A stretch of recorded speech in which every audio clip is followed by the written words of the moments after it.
Hello, and welcome to another edition of Ask the Professor, where we respond to your questions on history, culture, political philosophy, why we let the government tell us what we should eat, all those things that relate to our life together in the community. All right, here's a good question from Michael about the House of Commons. And he says the House of Commons basically is a free zone controlled by the Speaker and by MPs. And he's asking you to comment on the recent disturbance caused when the Prime Minister became agitated, and as known as Elbowgate around here, and any legal consequences of his actions.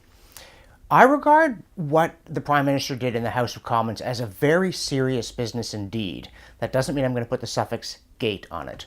I wish the Watergate break-in had never happened, and the scandal, because putting "gate" on the end of everything fits in a headline, but it doesn't necessarily fit terribly well in the human brain. However, having said that, to get to the really serious part of the matter, this is not just a ruckus in the House of Commons between MPs. It's true that Justin Trudeau is an MP. It's also true that by constitutional convention, we now expect our Prime Minister and other members of the Cabinet to be members of the legislature. But he is the Prime Minister. That's his most important job. It dwarfs his job as MP. If Parliament were dissolved, if we were going to have a new election, he would no longer be the MP for Papineau. There'd be no MPs, but he would still be the Prime Minister and the effective operational head of the executive branch. So when he goes and manhandles or womanhandles other MPs on the floor of the House, this is not a dispute inside the legislature. This is the executive branch using force on members of the legislature because it is impatient with what they're doing or the pace with which they're doing it. He was fed up that his bill wasn't passing. And like Henry VIII or Charles I, he threatened MPs, not nearly as drastically. I grant you the situation is different. But nevertheless, that fundamental core that the executive branch used physical force on a legislator. Now, why is the House of Commons basically a zone where normal rules do not apply? Very simply because of the critical importance to our constitutional system of the separation of powers. Yes, the separation of powers. And no, this isn't my training in American history spilling over. The United States Constitution was deliberately created to try to preserve vital elements of the British Constitution that America's founding fathers thought were slipping away in England. The separation of powers wasn't something they invented, it was something they inherited and wanted to keep. And it was so important that the executive could not tell the legislature what to do. There's a wonderful book about the British Constitution by a Swiss expatriate, Jean-Louis Delhomme, writing in the 18th century. And he talked about all the power that the executive has in a parliamentary system. But he said, there's this critical thing. It's like this magnificent ship all fitted out, but from which the legislature may, at its pleasure, draw off the water so the ship cannot sail. That is, the House controls supply. It controls money. Whether or not the executive will get the money it needs to do all the things it's empowered to do, whether it will get that money from the citizens, depends upon our representatives in the legislature. And that is why, from the time Parliament first appeared, it has jealously guarded its independence from executive coercion, especially on this matter.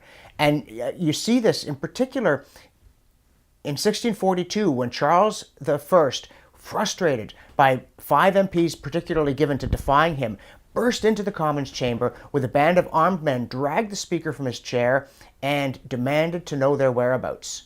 And the king sat himself in the Speaker's chair, a very revealing gesture, and the Speaker on his knees, and William Lenthal was generally thought to be a rather spineless character, but not on this occasion. He said, "If it please your majesty, I have neither eyes to see nor tongue to speak in this place, except as the House directs me, whose servant I am."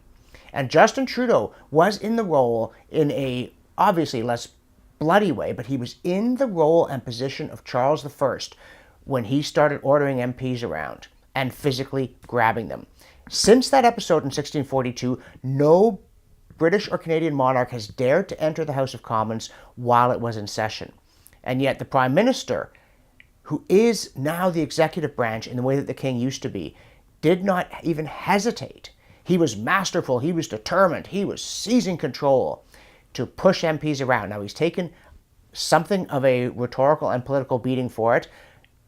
He won't be quick to do that again physically. But what really matters is the fact that he thinks it is his right as head of the executive branch to order MPs around, and when he says frog, they jump. And that is so contrary to the spirit of our Constitution that we must do something about it. The House must remain master of its own procedure, or it is no use to us in protecting our liberties and our wallets. Exactly. It wasn't about the elbow, because I mean the thing about elbowing the female MP, that I believe that was an accident. But even if that did not happen, even if all he had done was to grab Gord Brown by the arm, and even without, there was no violence there, he just basically pulled him, right?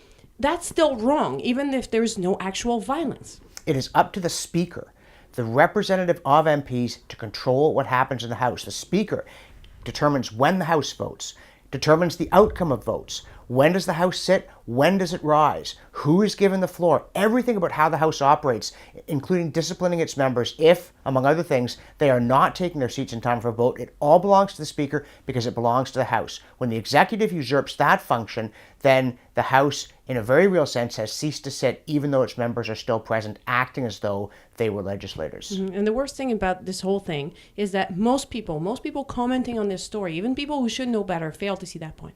And that's why we're making our Constitution project. FixTheConstitution.ca, true, strong, and free to explain how our Constitution came about, how it's meant to work, what's wrong with it, and how we together can fix it, including putting a draft revised Constitution to a referendum so the people remain in control.